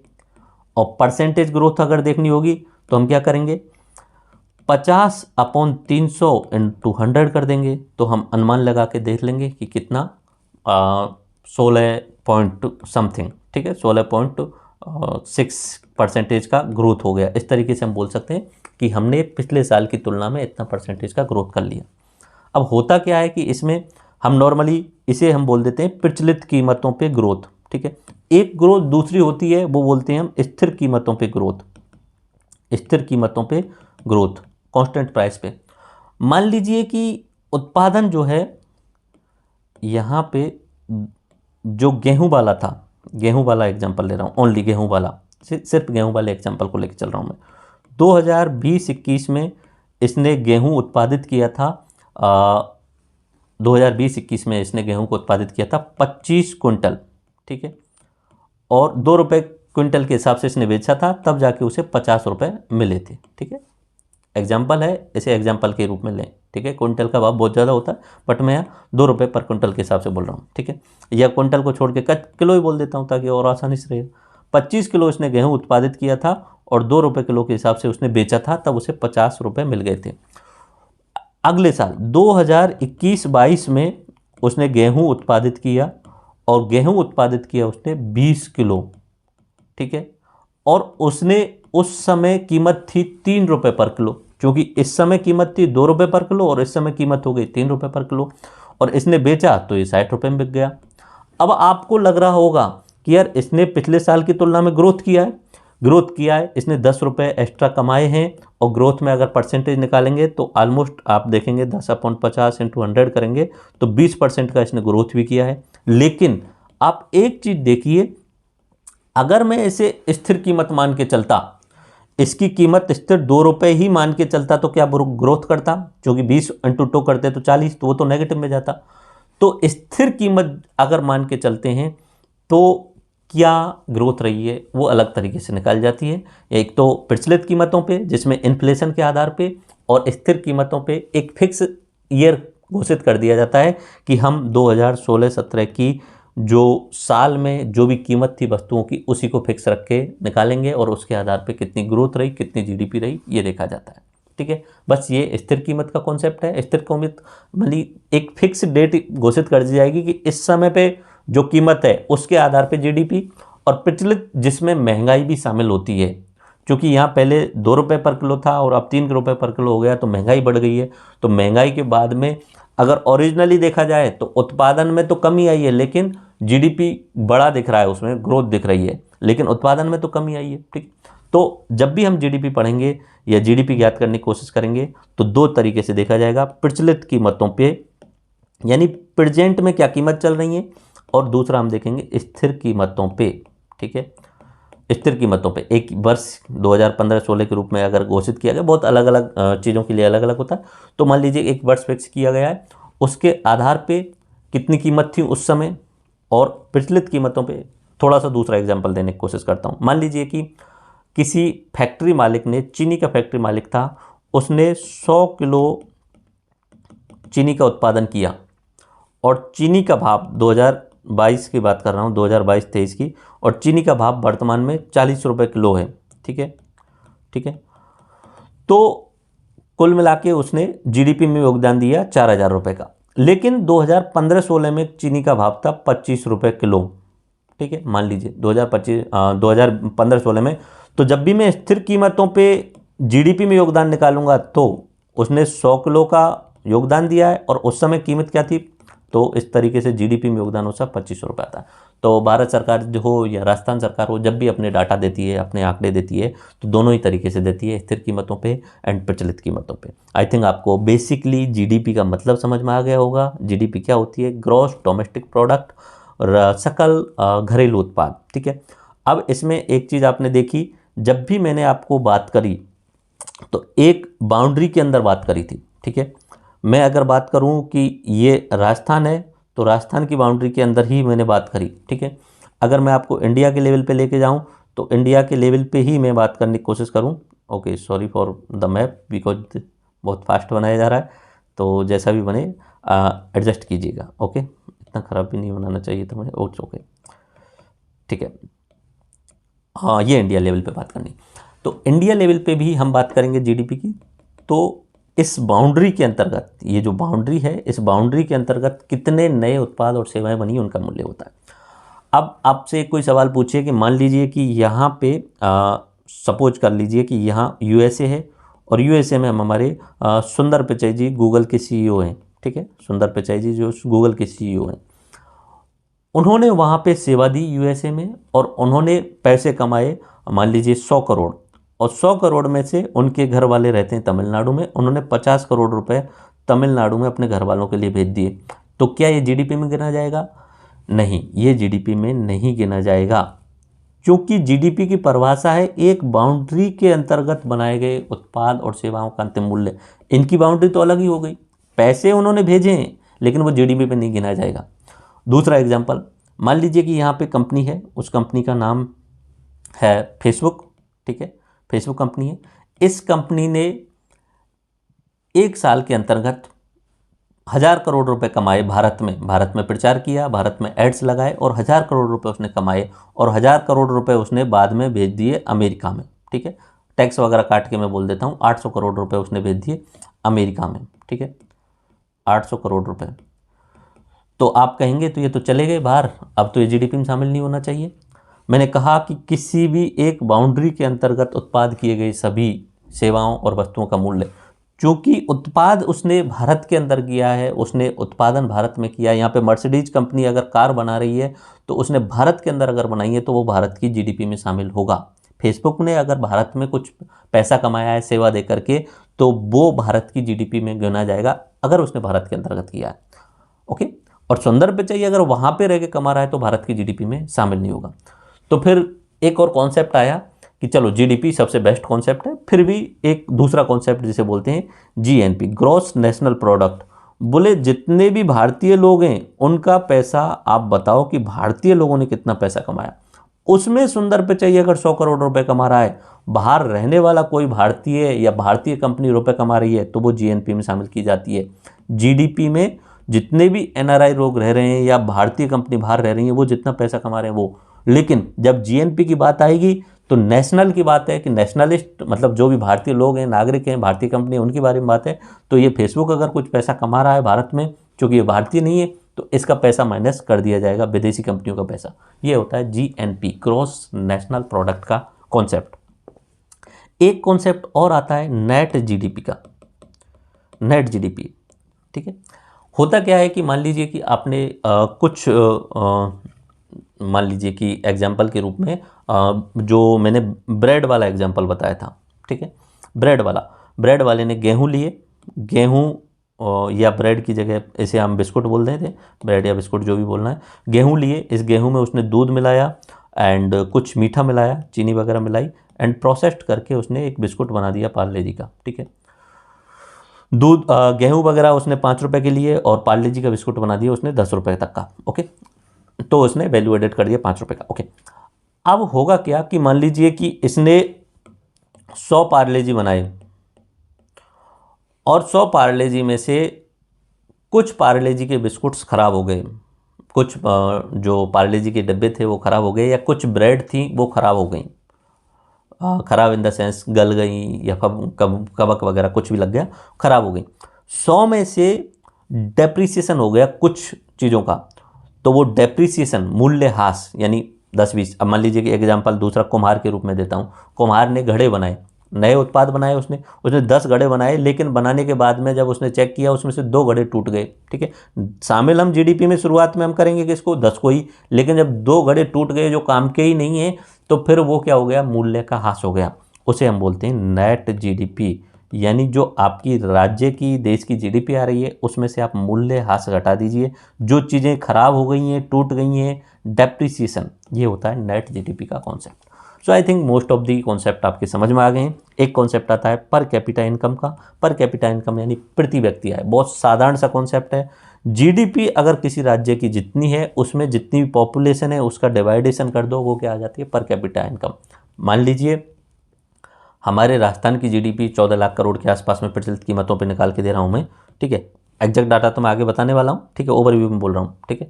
14 लाख करोड़ के आसपास में अगर हमारे राजस्थान की जनसंख्या 2011 के आंकड़ों से लगा में 6.86 करोड़, इसमें डिवाइड कर देंगे तो पर कैपिटा इनकम आपकी निकल के आ जाएगी। और एक दो कॉन्सेप्ट और होते हैं, उनको भी मैं बता देता हूँ। एक कॉन्सेप्ट होता है अपना CPI का और एक कॉन्सेप्ट होता है WPI का, wholesale price index and customer price index.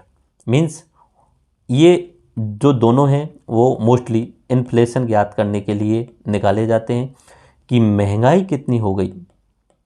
मतलब आज से 10 साल पहले, मान लीजिए कि एग्जांपल, इसमें कोई बेस ईयर फिक्स होती है, मान लीजिए 2011-12 का बेस ईयर फिक्स है, ठीक है। मैंने बोला स्थिर कीमतों वाला, तो बेस ईयर फिक्स कर दिया कि इस कीमतों के आधार पे महंगाई निकालेंगे। उस समय 2011-12 में दूध जो आता था वो 30 रुपये किलो आता था, और आज के टाइम पे वो दूध बढ़कर के 60 या 65 रुपये किलो हो गया, तो डबल से भी ज़्यादा ग्रोथ हो गया, 200% से ज़्यादा ग्रोथ हो गया। तो ये क्या कहलाता है? महंगाई। और महंगाई को नापने के लिए दो तरीके के यूज किए जाते हैं, एक होता है होलसेल और एक होता है कस्टमर। कस्टमर यानी हम और आप जो भी कोई वस्तु लेके आते हैं, मान लीजिए 5 साल पहले हम एक कोलगेट का जो टूथपेस्ट लेके आते थे वो उस समय आता था 40 रुपये का, और वर्तमान में उसे लेने जाते हैं तो वो 60 रुपये का, तो यानी महंगाई बढ़ गई इस तरीके से। ये तो कस्टमर लेवल पे। और होलसेल का मतलब होता है जब भी कोई जो कंपनी है वो उत्पाद बनाती है, तो कंपनी उत्पाद बनाने के बाद में उन उत्पादों को होलसेल सेलर होते हैं, ठीक है, होलसेल सेलर बड़े बड़े दुकानदार होते हैं जो बड़े लेवल पे खरीदते हैं। मान लीजिए मैंने अभी की किताब यहाँ पे, ये आर्थिक समीक्षा की एग्जांपल देता हूँ मैं, ये आर्थिक समीक्षा वाली किताब जो है वो प्रिंट करवाई, ठीक है। प्रिंट करवाने के बाद में इसकी नॉर्मली दो कीमत होती हैं। एक कीमत वो होती है जो हम दुकानदार को दें, हम तो डायरेक्टली नहीं, जो भी हमें प्रिंटिंग कर रहा है या जो भी पब्लिशर है वही सारी चीज़ें मैनेज करते हैं, हमने तो अपना डाटा दे दिया, हमें उससे कोई मतलब नहीं है अभी। लेकिन वो जो पब्लिशर है, मान लीजिए वो पब्लिशर दो कीमतों पे देने वाला है।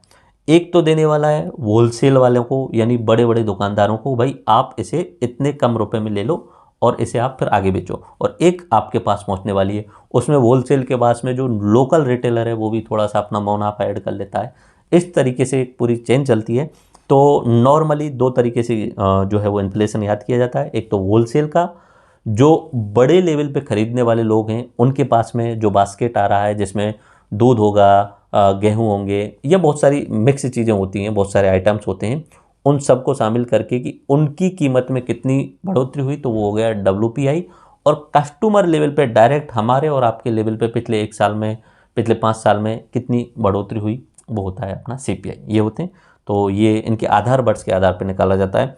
मान लीजिए कि 2000 में WPI का जैसे उन्होंने आधार वर्ष दिया हुआ है 1999 या 2000 का, तो उस समय से अब तक हम देखते हैं तो 300% से ज़्यादा की ग्रोथ हो चुकी है, ठीक है।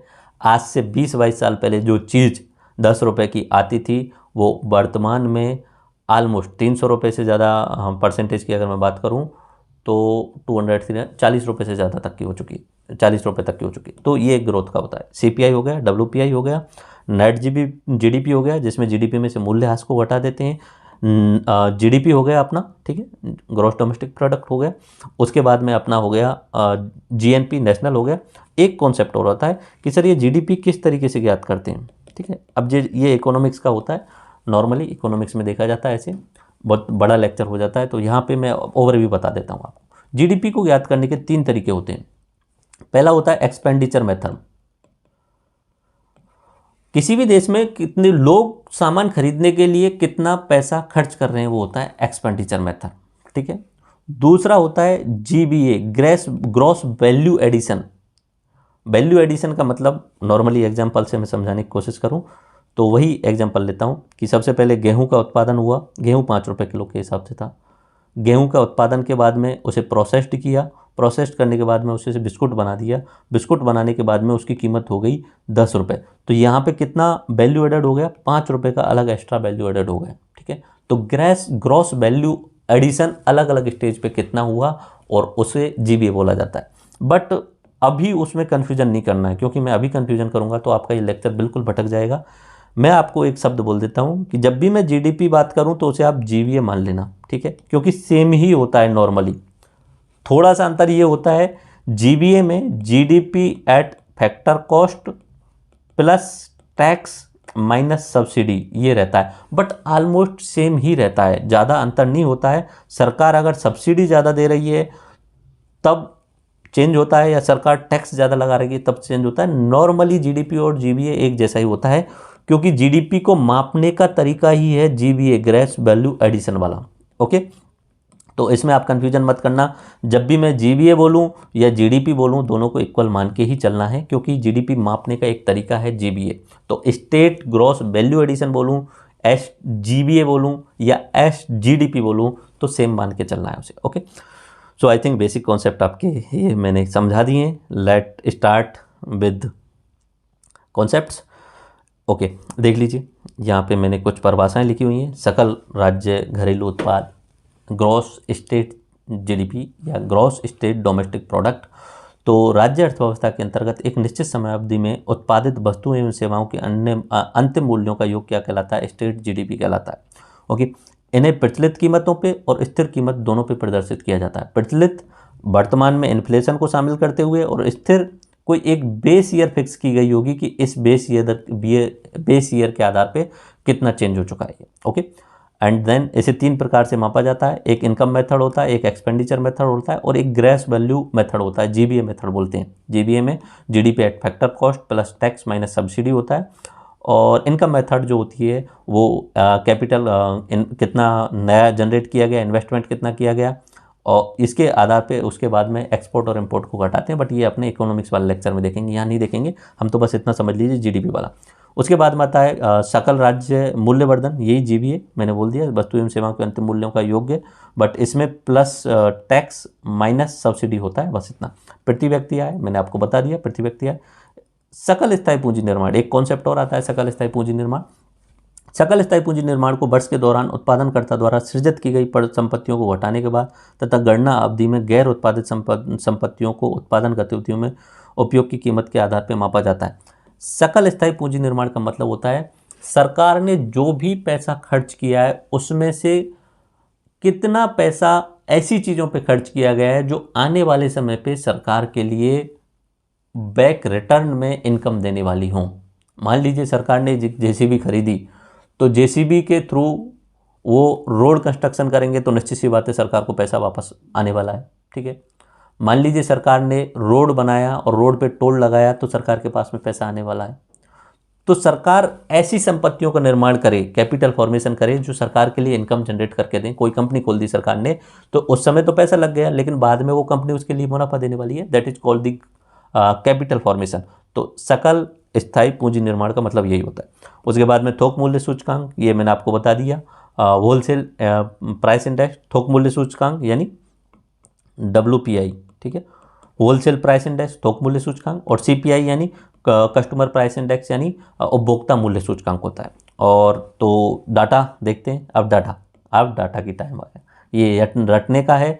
ये मैं आपको जो डाटा दे रहा हूँ, एक तो ये वाला और एक ये वाला, बस ये रट लेना, ये लेक्चर कंप्लीट हो गया आपका। एग्जाम में ये 2 ही जगह से, इस वाले में से 2 सवाल पक्के आप मान लीजिए, ठीक है।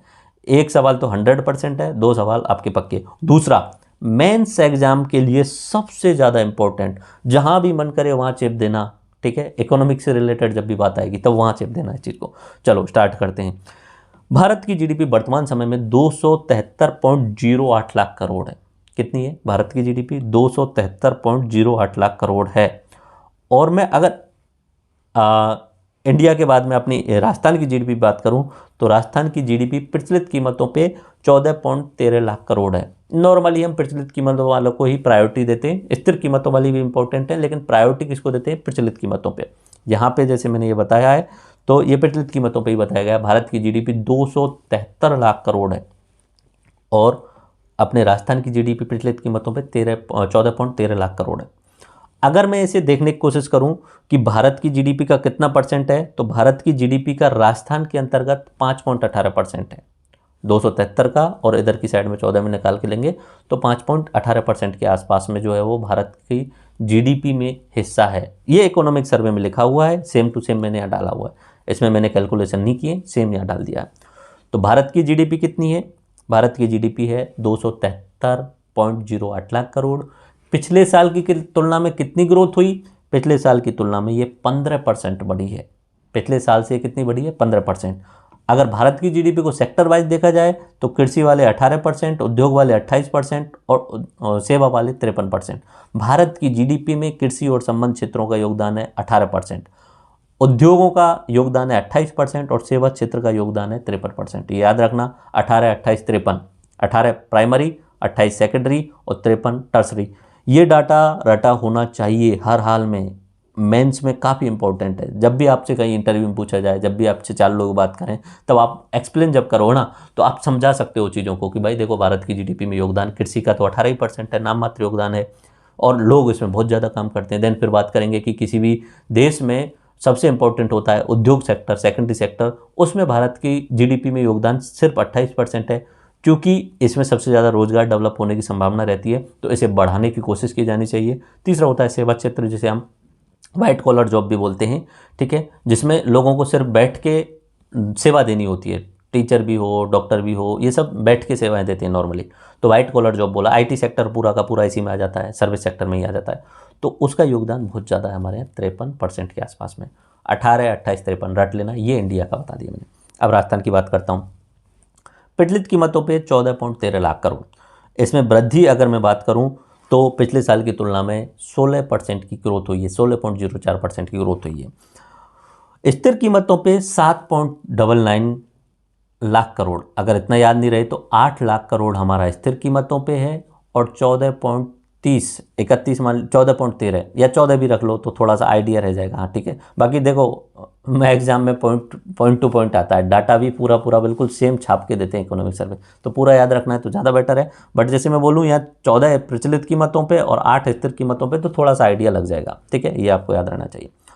पर कैपिटा की मैं बात करूँ तो प्रचलित कीमतों पर हमारा पर कैपिटा है 1.56 लाख पर व्यक्ति, यानी हमारे राजस्थान के प्रत्येक व्यक्ति के पास में एवरेज निकाल के अगर मैं बात करूं इस समय तो 1,56,000 रुपये आ जाएंगे प्रचलित कीमतों पे।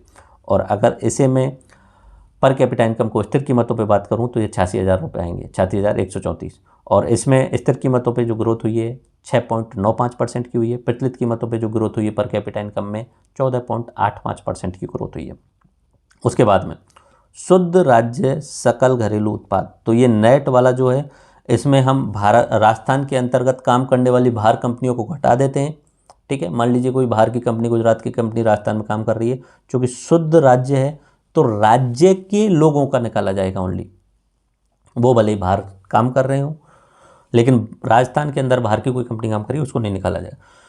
तो स्थिर कीमतों पे 6.95 लाख करोड़ है शुद्ध राज्य घरेलू उत्पाद, और शुद्ध राज्य घरेलू उत्पाद सकल घरेलू उत्पाद 12.60 है प्रचलित कीमतों पे। स्टेट जीबीएस है वो सेम सा ही होता है, थोड़ा बहुत मैंने बताया था आपको, उसमें टैक्स जोड़ देते हैं, माइनस सब्सिडी कर देते हैं।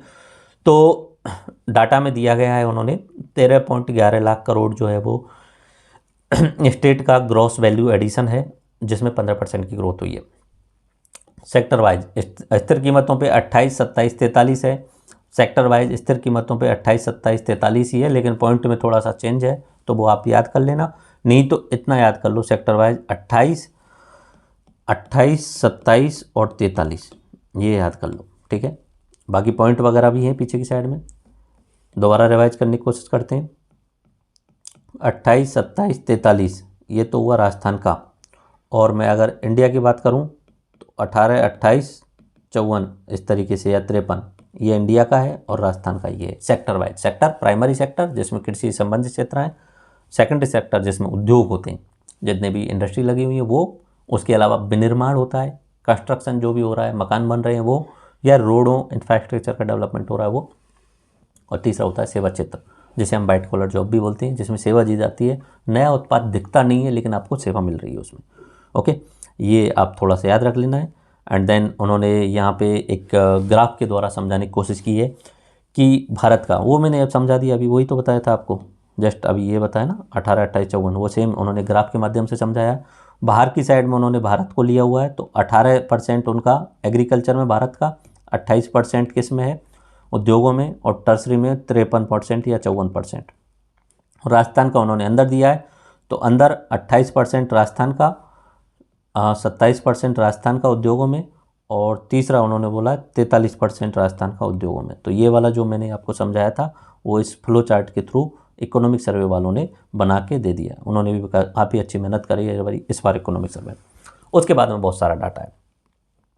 सकल स्थायी पूंजी निर्माण, सकल स्थायी पूंजी निर्माण कितना हुआ हमारे राजस्थान में, अभी जस्ट बताया था कि नई ऐसी पूंजियों का निर्माण जो आगे सरकार को इनकम देने वाली हों, तो 3.46 लाख करोड़ का है, जिसमें ग्रोथ 26% की हुई है, और ये अपनी स्टेट की जीडीपी का 28% होता है, जिसमें जितनी भी स्थायी निर्माण किया गया है उनमें निजी जो लोगों के द्वारा बनाया गया है वो 76% है, और सार्वजनिक भागीदारी द्वारा बनाया गया है वो 23% है। कुल खाद्यान्न का उत्पादन 254 लाख या 53.99 लाख मैट्रिक टन हुआ। औद्योगिक सूचकांक औद्योगिक उत्पादन सूचकांक IIP इंडस्ट्रियल उत्पादन production index, industrial index of the production, ये हमारा इस समय है सूचकांक के रूप में या ग्रोथ के रूप में 134। ठीक है, इसका आधार वर्ष कितना है? 2011-12। ऊर्जा पिछले साल में 23,487 मेगावाट जनरेट की गई राजस्थान सरकार के द्वारा। वाणिज्यिक बैंक में कितना पैसा पड़ा है? जितनी भी कमर्शियल बैंक हैं सारी, एक्सिस बैंक हो, SBI हो या ICICI, सब जितनी भी बैंक हैं उनके पास में कितना पैसा है? तो वो है 4.41 लाख करोड़। वाणिज्यिक बैंक साख, कमर्शियल बैंक क्रेडिट, उनके पास में कितना पैसा जमा हुआ लोगों का। उसके बाद में थोक मूल्य सूचकांक, इसका आधार वर्ष आपको याद रखना है। सवाल बन सकता है कि थोक मूल्य सूचकांक का आधार वर्ष क्या है। ठीक है, तो सवाल बन सकता है। ये 1999 और 2000 को हम 100 मानते हैं, तो वर्तमान में जो वस्तु उस समय 100 रुपये की आती थी वो 388 रुपये की आएगी इस समय। ठीक है, ये 99 2000 का ही WPI है। तो इसमें पिछले साल 4.60% की ग्रोथ हुई थी। ये मुद्रास्फीति का सूचक होता है। इन्फ्लेशन का आइडिया इसी से लगाया जाता है कि इस राज्य में कितना इन्फ्लेशन है। इसको जारी करने वाला जो होता है राजस्थान सरकार का आर्थिक एवं सांख्यिकी निदेशालय होता है और इसे मंथली बेसिस पे जारी किया जाता है। इसमें 154 वस्तुओं को बास्केट के रूप में रखा गया है। उनमें से प्राथमिक सेक्टर की 75 वस्तुएं, उत्पादन वाली या सेकेंडरी सेक्टर की 69 वस्तुएं और ईंधन वाली जो है वो 10 वस्तुएं। ठीक है, ठीक है, ये हुआ। एंड परसेंटेज वाइज उन्होंने डिवाइड किया, ये याद करने की कोई ज़रूरत है नहीं। 154 का 33% प्राथमिक क्षेत्र वाली हैं, 49% उत्पादन वाली हैं और 10 ईंधन वाली हैं या ऑयल वाली हैं। उपभोक्ता मूल्य सूचकांक, कस्टमर प्राइस इंडेक्स, कस्टमर औद्योगिक श्रमिकों के लिए 4 तरीके से जारी किया जाता है कस्टमर प्राइस इंडेक्स। 4, एक तो होता है कि औद्योगिक श्रमिक हैं उनके लिए, उसके बाद में कृषि श्रमिकों के लिए, ग्रामीण श्रमिकों के लिए, ग्रामीण एवं शहरी श्रमिकों के लिए। शुरुआत वाले जो 3 हैं उनका बेस ईयर 2016 रखा गया है। ठीक है, और इसके कुल मिला के ऑल इंडिया में 78 केंद्र हैं, जिसमें से जयपुर, भीलवाड़ा और अलवर राजस्थान के अंतर्गत हैं। तो याद रख लेना, CPI के राजस्थान में केंद्र जयपुर, भीलवाड़ा और अलवर पूछा जाता है। पहले अजमेर था, अजमेर को हटा करके अभी अलवर कर दिया गया, तो याद रखना ये हर हाल में। ओके, ये आपका हो गया उधर। उसके बाद में इतना तो कुछ याद नहीं रखना। ये किसके द्वारा जारी किया जाता है? श्रम ब्यूरो शिमला के द्वारा। सूचकांक श्रम ब्यूरो है उसके द्वारा जारी किया जाता है। उपभोक्ता मूल्य सूचकांक रट लेना, याद कर लेना। उपभोक्ता मूल्य सूचकांक CPI किसके द्वारा किया जाता है? ये श्रम ब्यूरो शिमला के द्वारा जारी किया जाता है। तो मोस्टली चीज़ें मैंने आपको यहाँ पे एक्सप्लेन कर दी हैं। अब हम बात करने वाले हैं दोबारा से इन द सेंस एक सारणी जिसका मैंने पहले ही आपको ओवरव्यू बता दिया है, उस सारणी को हम दोबारा देखेंगे। टेबल जो इकोनॉमिक सर्वे वाले सांख्यिकी निदेशालय के द्वारा डाली गई है, उस टेबल को हम देखने वाले हैं, लेकिन हमें वो निचोड़ निकालना है एक्चुअली में। चलो शुरुआत करते हैं, लेट्स स्टार्ट। इन्होंने क्रम संख्या लगा करके 1 2 3 मिला के 13 तक का कुछ डाटा दिया हुआ, इवन कुछ और भी था, बस इतना ही रखा है मैंने। ओके, पहले में बोला है उन्होंने सकल राज्य घरेलू उत्पाद, स्टेट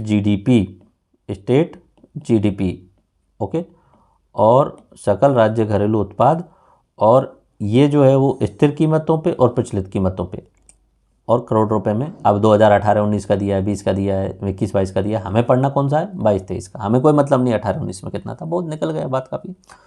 अब देखो यहाँ से स्थिर कीमतों पे हमारे राज्य की GDP है 7.99 लाख करोड़। मैंने पहले ही रिमाइंड करा दिया आपको, 7.99 लाख करोड़, 8 से भी याद रख सकते हो। प्रचलित कीमतों पे हमारी GDP है 14.13 लाख करोड़। ठीक है, 14 लाख भी याद रख लें, 14.13 लाख करोड़। गुड। अब बात करते हैं सकल राज्य घरेलू उत्पाद में वृद्धि। ठीक है, ये स्टेट जो GDP है इसमें कितनी ग्रोथ हुई पिछले सालों में? तो स्थिर कीमत का बेस ईयर 2011-12 है, ध्यान रख लेना। स्थिर कीमत का बेस ईयर कौन सा है? 2011-12। स्थिर कीमत पे 8.9% 19% की ग्रोथ हुई पिछले साल की तुलना में, और प्रचलित कीमतों पे, करंट कीमत पे 16.04% की ग्रोथ हुई पिछले साल की तुलना में। ओके, देन सकल राज्य मूल्यवर्धन, स्टेट GVA, ठीक है, GSVA बोल देता हूँ। इसमें कुछ ज़्यादा कोई खास चेंज है नहीं, वही चीज़ें हैं, या GDP बोल देता हूँ मैं। ठीक है। जीबीए और जीडीपी मैंने बोला था, जीडीपी नापने का एक तरीका है जीबीए, तो यहाँ पे कभी कभी ये जीडीपी यूज कर रहे हैं या जीबी यूज कर रहे हैं, सेम शब्द मान के चलना है आपको, कोई ज़्यादा अंतर नहीं करना है। ओके, इन्होंने सेक्टर वाइज डाटा है और बांटा है, और किस पे, स्थिर कीमतों पे 2011 वाले के आधार पे, तो वही 28, 27, 43, बट आप याद रखें तो स्थिर कीमतों पे 28.50 कृषि के लिए, 27.76 उद्योगों के लिए, 43.74 अपना सेवा क्षेत्र के लिए। फिर उन्होंने बोला है बुनियादी मूल्यों पे या प्रचलित मूल्यों पे है तो वही 28, 27, 43, लेकिन चेंज है थोड़ा सा, 28.95, 27.31 एंड 43.74, बट इतना भी याद रह जाएगा तो भी चल जाएगा, 28, 27, 43 ये रट लेना काफ़ी है। देन उन्होंने बोला है शुद्ध राज्य घरेलू उत्पाद। अब शुद्ध वाले में क्या बताया था मैंने, शुद्ध में मैंने आपको बोला था नेट जो होता है उसमें क्या होता है, डेप्रिसिएशन को, मूल्यह्रास को घटा दिया जाता है। जीडीपी में से किसको हटा दिया जाता है, मूल्यह्रास को, तो चूंकि मूल्यह्रास घटेगा तो पिछले वाले की तुलना में कम होगा। अगर मैं याद कराने की कोशिश करूं, जीडीपी था आपका 7.99 लाख करोड़, लेकिन कुछ मूल्यह्रास हुआ, करीब करीब 1,05,000 करोड़ का मूल्यह्रास हुआ, तो स्थिर कीमतों पे नेट जीडीपी जो आया वो आपका 6.95, ठीक है, शुद्ध 6.94 लाख करोड़। और अगर मैं रिमाइंड कराने करूं, पिछलित कीमतों पे 14.13 लाख करोड़ क्या था, अपना जीडीपी था पिछलित कीमतों पे, लेकिन घटाने के बाद में, मूल्यह्रास घटाने के बाद में 12.59 लाख करोड़। मूल्यह्रास ऐसी वस्तुएं जो टूट गई हैं, फूट गई हैं, खराब हो गई हैं, जिनका अपनी इकोनॉमी में योगदान नहीं हो पा रहा है, ठीक है, होता है हर चीज़ में, हर सेक्टर में। 50 बाइक बनाई, उनमें से एक बाइक काम ही नहीं कर रही है, तो वो मूल्यह्रास हो गया, ठीक है। बहुत सारा उत्पादन बनाया, उसमें से 2-5 चीज़ में कीड़े लग गए, खराब हो गया तो मूल्यह्रास हो गया। देन प्रति व्यक्ति आए, स्थिर कीमतों पे और प्रचलित कीमतों पे, स्थिर पे 86,000 का है और प्रचलित पे 156 का है, ठीक है, तो 156 वाला ध्यान रख लेना। ओके, सकल स्थायी पूंजी निर्माण 3.86 लाख करोड़ का बता दिया आपको। कृषि उत्पादन सूचकांक, कृषि वाला तो इन्होंने डाटा दिया ही नहीं है तो छोड़ दीजिए। कुल खाद्यान्न उत्पादन 254 लाख मिलियन मेट्रिक टन, ठीक है, मिलियन मतलब 10 लाख, ठीक है, मिलियन मेट्रिक टन है ये, लाख मेट्रिक टन, अच्छा मिलियन मैंने गलत लिख दिया, ये थोड़ा सा आप ध्यान रख लेना, एमएमटी नहीं लिखना चाहिए था मुझे, ये लाख मेट्रिक टन लिखना था, मिलियन लिख दिया था, एलएमटी लाख मेट्रिक टन है, 254 लाख मेट्रिक टन, और इसे मैं अगर करोड़ में करूं 2.54 करोड़ टन, इस तरीके से भी मैं आपको बोल सकता हूं कुल खाद्यान्न उत्पादन। औद्योगिक उत्पादन सूचकांक, इंडस्ट्रियल इंडेक्स ऑफ प्रोडक्शन, ये आधार वर्ष 2011-12 के आधार पे ये वर्तमान में 134 है। थोक मूल्य सूचकांक का आधार वर्ष है 1999-2000 और वर्तमान में 388। ओके, मैंने कहीं उसमें मिस्टेकन तो नहीं लिख दिया, अगर ऐसा है तो आपको चेंज करना पड़ेगा, 388 ही लिखा है ना मैंने। Okay, let me check you, यहाँ लिखा ही नहीं है मैंने शायद, हाँ ये 388, ओके राइट 388 ही लिखा हुआ है मैंने, 388 ध्यान रखना है, और पिछले साल की तुलना में 4.60 की ग्रोथ हुआ है इसमें। ओके, 388। एंड देन उसके बाद में उन्होंने बोला है उद्योग ऊर्जा कितनी डेवलप करी हमने, तो 23,487 मेगावाट की, और कितना बैंकों में क्रेडिट जमा है, तो 4.41 लाख करोड़ का ये बैंकों में जमा है। थोक मूल्य सूचकांक 388, IRP 134, कुल खाद्यान्न उत्पादन 254 लाख मेट्रिक टन, सकल पूंजी निर्माण 340 लाख करोड़। हाँ, और मैं आपको पूरा ये रिमाइंड कराने की कोशिश कर रहा हूँ, चलो इधर से देखते चलते हैं तो और तरीके से याद हो जाएगा, क्योंकि हमें पता नहीं उधर क्या है। ये सकल जो पूंजी निर्माण है 3.40 lakh crore, per capita income स्थिर कीमतों पे 86,000, प्रचलित कीमतों पे 156,000। ये है नेट, जिसमें हम जीडीपी में से मूल्यह्रास घटा देते हैं, तो नेट जीडीपी है स्थिर कीमतों पे 4.94 लाख करोड़, प्रचलित कीमतों पे 12.59 lakh crore. Sector wise divide करते हैं तो वो 28, 27, 43 ये प्रचलित कीमतों वाला ये है, और स्थिर कीमतों वाला भी ये है, लेकिन 28, 27, 43 याद रख लेना, इतना काफ़ी है आपके लिए। देन हम ऊपर चलते हैं, ऊपर अगर हम देखें तो ये बात कर रहे हैं कि ग्रोथ कितनी हुई, तो ग्रोथ की अगर हम बात करें तो 8.19% स्थिर कीमतों पे, 16% अपनी प्रचलित कीमतों पे, और कुल जीडीपी कितना है 7.99 स्थिर कीमतों पे और 14.13 जो है वो प्रचलित कीमतों पे। चलो एक बार और रिवाइज कराने की कोशिश करता हूँ इस डाटा को। अब मैं आपको इस साइड ही दिखाऊंगा ओनली, आप खुद से याद करने की कोशिश करेंगे। ये 7.99 लाख करोड़ क्या है, ये हमारा स्थिर कीमतों पे जीडीपी है। 14.13 लाख करोड़ क्या है, ये हमारा प्रचलित कीमतों पे जीडीपी है राज्य का। 8.19% ग्रोथ क्या है, ये स्थिर कीमतों में जीडीपी में ग्रोथ है 8.19 की, और प्रचलित कीमतों में 16% की। सेक्टर वाइज 28, 27, 43 इतना ही याद रख लेना, ठीक है, वो काम हो जाएगा। नेट जीडीपी की अगर मैं बात करूं तो मूल्यह्रास घटाने के बाद में 6.94 लाख करोड़ हमारी स्थिर कीमतों पे और 12.59 लाख करोड़ हमारी प्रचलित कीमतों पे। पर कैपिटा इनकम स्थिर कीमतों पे 86,000 और प्रचलित कीमतों पे 156,000। सकल पूंजी निर्माण 3.40 लाख करोड़ का। कुल उत्पादन 254 लाख मेट्रिक टन, ये लाख एल कर लेना आप, इसे अपनी बुक में एल चेंज कर लेना, लाख मेट्रिक टन, मिलियन गलती से लिख दिया मैंने, लाख मेट्रिक टन। आईआईपी 134, आधार वर्ष 2011-12 का, ओके। और ये है अपना 388 होलसेल प्राइस इंडेक्स, थोक मूल्य सूचकांक, आधार वर्ष 1999 और 2000 का, ठीक है, 388। एनर्जी 23,487, एक आगे लेक्चर भी आएगा। एंड कुल बैंकों में जमा 4.41 लाख करोड़। बाकी ये वाला जो डाटा है मैं आपको पढ़ा तो देता हूँ, आपने 50 बार इसे पढ़ा भी होगा, लेकिन एक बार आपको रिवाइज करा ही देता हूँ, ठीक है। हमारे देश राजस्थान का जो भौगोलिक क्षेत्रफल है वो 3.42 लाख करोड़ है, आप सबको पता ही है। 3.42 लाख करोड़ हमारे राजस्थान का क्या है, एरिया है, ठीक है। और आगे का डाटा भी आपको पता है, दैट्स ओके। उसके बाद में जनसंख्या की हम बात करते हैं तो हमारे राजस्थान की जनसंख्या 2011 में 6.86 करोड़ थी। उसके बाद में हम करते हैं दशकीय वृद्धि दर, 2001 से लेकर 2011 में जो था वो 21% का ग्रोथ हुआ। अच्छा, कंपैरिजन भी दिया हुआ है यहाँ पे राजस्थान के साथ में भारत का एरिया है 42,87,000, जनसंख्या भारत की 121 करोड़, अब तो 140 करोड़ तक पहुँच गई है, ओके। लेकिन अभी नई सेंसस आया नहीं है तो हम डाटा कौन सा रखते हैं, इकोनॉमिक सर्वे वालों ने भी 2011 का डाटा दिया तो हम क्या कर सकते हैं, ओके। यहाँ पे राजस्थान में 2001 से 11 तक 21% ग्रोथ थी, भारत में 17.7 की बढ़ी। उसके बाद में जनसंख्या घनत्व हमारे राजस्थान में 200 का है और इंडिया में 382 का है। कुल जनसंख्या में शहरी हिस्सा हमारे राजस्थान में 24%, 2011 की बात चल रही है ये, और इंडिया में 31% शहरों में रहती थी जनता, ओके। उसके बाद में अनुसूचित जाति की जनसंख्या हमारे राजस्थान में कुल जनसंख्या जितनी है उसका 17.8% ST है, SC है, अनुसूचित जाति SC और अनुसूचित जनजाति ST, ठीक है। 17.8% और इंडिया की बात करें 16.6% SC है।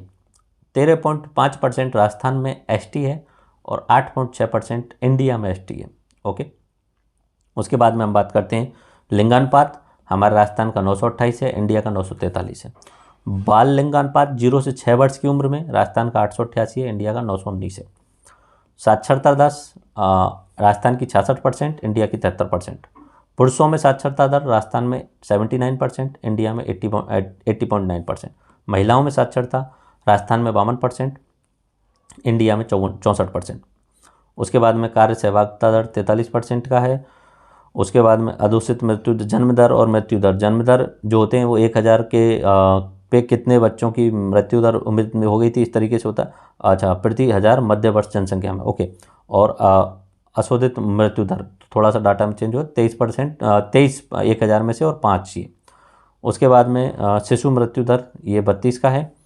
मातृ मृत्यु दर 113 का है, 1 लाख पे होता है ये, मतलब मातृ मृत्यु दर मतलब 1 लाख महिलाएं बच्चे को जन्म देते समय जिनकी मृत्यु हो गई थी। और उसके बाद में शिशु मृत्यु दर 1000 में से 32 बच्चे जो है वो जन्म के समय पे ही एक्सपायर हो गए थे, ओके, ये है। और ये एक और लास्टली मैंने इकोनॉमिक सर्वे से उठा के डाला हुआ है रिवाइज करने के लिए, करते हैं रिवाइज। सकल राज्य घरेलू उत्पाद प्रचलित कीमतों पे 14.13 लाख करोड़ बताया था, इन्होंने 14.14 लाख करोड़ लिख दिया, ठीक है, वो बात बराबर है, वहाँ पे 14.13 कुछ ऐसा होगा तो 14.14 बोल दिया उन्होंने। स्थिर कीमतों पे 7.99, डायरेक्ट में बोल देता हूँ 8। शुद्ध राज्य घरेलू उत्पाद नेट, जिसमें हम जीडीपी में डेप्रिसिएशन घटा देते हैं, तो स्थिर कीमतों पे कितना है 6.95 और प्रचलित कीमतों पे 12.60। प्रति व्यक्ति आए 86,000 स्थिर कीमतों पे, प्रचलित कीमतों पे 1.56 लाख, ओके। यहाँ पे इन्होंने कुछ मैप दिया हुआ है 2021-22 की तुलना में 2022-23 में जीडीपी ग्रोथ। हमारी जीडीपी ग्रोथ की बात करें तो राजस्थान की स्थिर कीमतों पे तो हुई है 8.19 की और प्रचलित कीमतों पे हुई है 16.04 की। भारत की स्थिर कीमतों पे 7% की और प्रचलित कीमतों पे 15% की 15.4% की। इधर दिया हुआ उन्होंने प्रति व्यक्ति आय में वृद्धि कितनी हुई, तो प्रति व्यक्ति आय में राजस्थान में स्थिर कीमतों पे 6.94% की वृद्धि हुई है। प्रति व्यक्ति आय में प्रचलित कीमतों पे राजस्थान के अंतर्गत 14.85% की वृद्धि हुई है। भारत में स्थिर कीमतों पे 5.5% की ग्रोथ हुई है और प्रचलित कीमतों पे 13.7% की ग्रोथ हुई है। तो स्थिर प्रचलित इन सब के कॉन्सेप्ट आप फ्री हो गए होंगे। नेक्स्ट लेक्चर अपना 2 रहने वाला है, बट फिर भी मुझे कुछ चीज़ें रिवाइज करनी है। आई थिंक मैंने आपको ज़्यादातर चीज़ें इसमें समझा दी थी। ये ग्राफ आप खुद से चेक कर सकते हो, इनमें कुछ है नहीं, जो मैंने अपने लेक्चर बताया है उन्हीं के अंदर इसे समराइज कर दिया है। एंड ये वाला ग्राफ भी मैंने आपको कराई दिया है, ये पॉइंट आपको बता दिए हैं। Okay, let me revise everything. मैंने आपको बहुत सारी चीज़ें आज समझा दी हैं और आई थिंक कि आपको समझ में आ गया होगा बहुत सारा data. Let me revise this whole session. Economic survey, Rajasthan का आर्थिक सर्वेक्षण, पिछले साल की जो भी गतिविधियाँ की गई हैं सरकार के द्वारा उनको रिवाइज किया जाता है, उनके बारे में पूरा बताया जाता है। प्रस्तुत किया गया था इतने तारीख को 7 फरवरी को। बजट उसके अगले 1 साल के लिए क्या अनुमान रहने वाले हैं प्रस्तुत किया गया था 8 फरवरी को। ओके, सकल राज्य घरेलू उत्पाद ये सब मैंने बता दिया था और इसका निर्माण आर्थिकी सांख्यिकी निदेशालय के द्वारा किया जाता है। अब रिवीजन सिर्फ एक चीज़ का कर लो, और वो रिवीजन क्या है, वो रिवीजन ये वाला मैप है, इतना सा, ये वाला इतना सा, ये वाला, ये रिवीजन कर लो। चलो इसको पहले बोल देता हूँ। राजस्थान, इंडिया की जीडीपी 273 लाख करोड़ है, जिसमें पिछले साल 15% की ग्रोथ हुई, और हम डिवाइड करते हैं तो 18, 28, 53 का रहता है sector wise. State GDP, Bharat की जीडीपी का हमारा राजस्थान में 5.18% है, ठीक है। स्थिर कीमतों पे, प्रचलित कीमतों पे, स्थिर पे 7.99, प्रचलित पे 14.13 लाख करोड़। ग्रोथ स्थिर पे 8.19 की, प्रचलित पे 16.04 की। पर कैपिटा इनकम 86,000 स्थिर पे, जिसमें ग्रोथ 6.95 की। पर कैपिटा इनकम प्रचलित पे 1.56 लाख, ग्रोथ 14% की। शुद्ध राज्य घरेलू उत्पाद 4.95 लाख करोड़, ओके। और उसके बाद में स्टेट जीएसपी है, ये 13.11 लाख करोड़, जिसमें 15% की वृद्धि, और शुद्ध राज्य घरेलू उत्पाद 12.60 का। सेक्टर वाइज 28, 27 और 43, ये याद रख लेना। That's it, this is done. I think this is one of the best and initiative lecture from my side. मैं उम्मीद करूँगा कि ये आपको लेक्चर पसंद आया होगा। बुक आपके सामने रखी होगी, उसके साथ में लेक्चर आप देख रहे होंगे, एंड इसी तरीके से मैं आपको इकोनॉमिक सर्वे पूरा करवाने वाला हूँ। इसके साथ में आपके प्री के 10 से 12, 15 सवाल तक आपके क्लियर होने वाले हैं, और मेंस में आपको मैंने बता दिया 30 नंबर से ज़्यादा आप कवर करने वाले हैं। धन्यवाद, जय हिंद, मिलते हैं नेक्स्ट लेक्चर में। Thank you all.